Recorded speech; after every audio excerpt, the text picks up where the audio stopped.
Hello, my dear family. Peace be with you.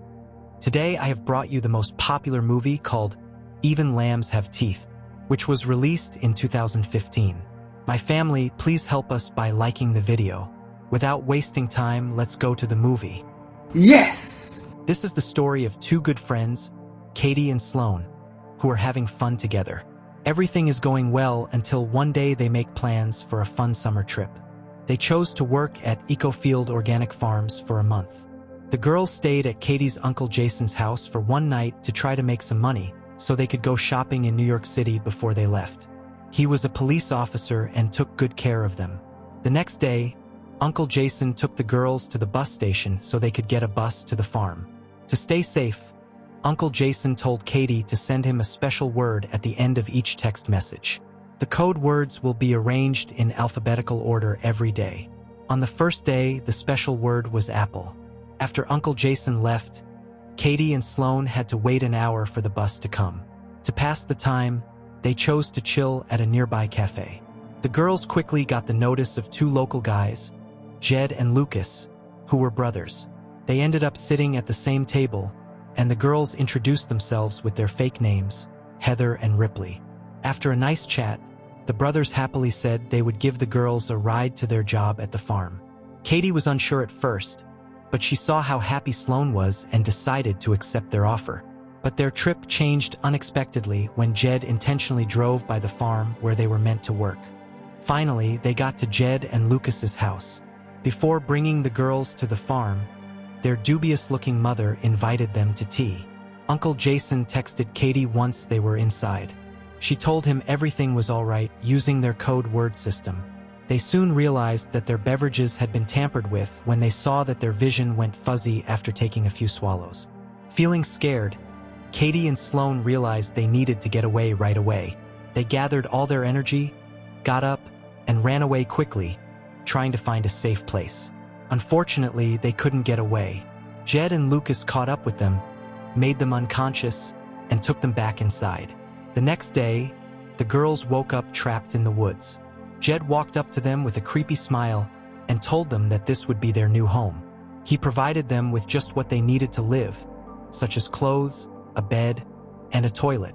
Days went by, and Jed's boss, Boris, showed up. He grabbed Katie's phone to see if anyone knew where they were. In doing this, he found out that the girls had lied about their names and had used a secret word in their text messages. In a tough situation, the girls have to tell everyone that their code was apple. As Katie and Sloan tried to feel normal again, they got ready to take a bath using homemade showers in the woods. But their delicate peace was broken when the town's sheriff showed up unexpectedly. Surprisingly, the dishonest sheriff allowed human trafficking and planned to assault one of the victims. After suffering from the cruel sheriff, Sloan goes to see Katie, who seems very upset, hoping to make her feel better. As they struggle to manage, more customers come in, and each one picks one of them to take into the trailer. These men also act in worrying ways, which makes the girls feel more scared and powerless. The ladies get terrified when Jed's highest-paying client, a man in a pig mask, shows up one day. The boys swiftly hide Sloan's and Katie's faces as the stranger gets closer. After chomping on Sloan, the man wearing the pig mask ushers her into the trailer. Katie notices the fear in Sloan's eyes when they eventually emerge. Uncle Jason, meantime, became suspicious on the opposite side of town. The last message he got from Katie had the same safe word as the day before, which meant that something was wrong. He was shocked to find out that they never came to work. Worried about the worst happening, he quickly went out to look for the girls. Actually, Uncle Jansen wasn't just a regular cop, he was an FBI agent. He told the sheriff that he thought his niece had been kidnapped and asked for help. He also shared information about a special word but didn't know that the sheriff was part of the crime. In the woods, the sheriff had already told the kidnappers that Uncle Jason was with the FBI and that the safe word was a lie.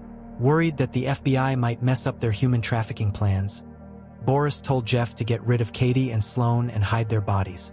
Katie was secretly listening to their talk to find out more information, without the others knowing. She tells Sloan about the kidnappers' dangerous plan, and they decide to find a way to escape. Later, The kidnappers come with a messy-looking man and leave him to keep an eye on the girls. Katie takes the chance and pretends to flirt with him. When she gets close enough, she bites his throat.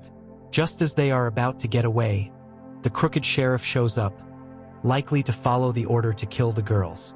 Just as he gets out of his car, the girls take it and drive off quickly, leaving the sheriff behind. They both head back to town, ready to stop the bad situation they've been experiencing. They go to a hardware store to get what they need and get ready for a big confrontation. Thankfully, the cashier knows where Boris, the man with the blue truck, resides, so they inquire whether he knows him. When Boris gets home, Sloane and Katie are waiting for him and ambush him. They seriously injure him by hurling tennis balls with nail spikes at him. As the roles are reversed, Boris begs for his life and offers financial compensation in return for leniency. The females take advantage of the chance to ask him who the enigmatic man wearing the pig mask is.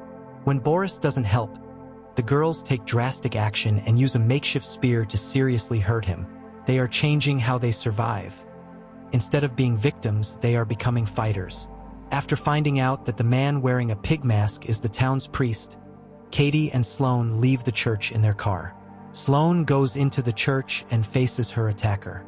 With Katie's help, the two best friends defeat the bad priest. As they drive away, they feel happy and free. But when they get out of the car, they find out that the priest wearing a pig mask has been chained up behind the truck the whole time. After going through terrible experiences, the girls are now set on making sure that the person who hurt them is punished. They set the priest on fire and then drove away, leaving him alone. At the same time, the sheriff keeps Uncle Jason and two young women locked up. Luckily, Katie and Sloane help out. The two women, who are a bit shaken from what they've been through, tie up the sheriff and make him play a scary game of Russian roulette. While the sheriff pleads for mercy, Katie strikes a deadly blow to his head. Later, they let the captured women go and told them to set Uncle Jason free. To complete their plan for revenge, Katie and Sloane go to the house of Jed and Lucas' mother. They want to make her unconscious in the same way she did to them. They tie her up and take her to the basement, where they see Jed is already tied up. The two women hit Jed hard with baseball bats while making his mom watch. Next, they bring the mother to Lucas, who is tied to a chair. Instead of hurting him, they give him a bat and tell him to hit his mother. When Lucas says no, they kill him. To hide what they did, the girls set things up to make it look like Lucas killed himself and was behind the other murders. The mother, scared for her life, offers the woman money to let her go. But no one listens to her cries for help, and Katie uses a lawnmower to take her own life in a harsh way, which is how the story finishes. This tough experience has made the girls closer than ever. They have learned to depend on each other and have become stronger together. As they get on the plane to New York City, they feel comfort in knowing they are leaving their difficult past behind. The movie ends here. Please, my family, don't forget to like the video and subscribe to the channel. Thank you.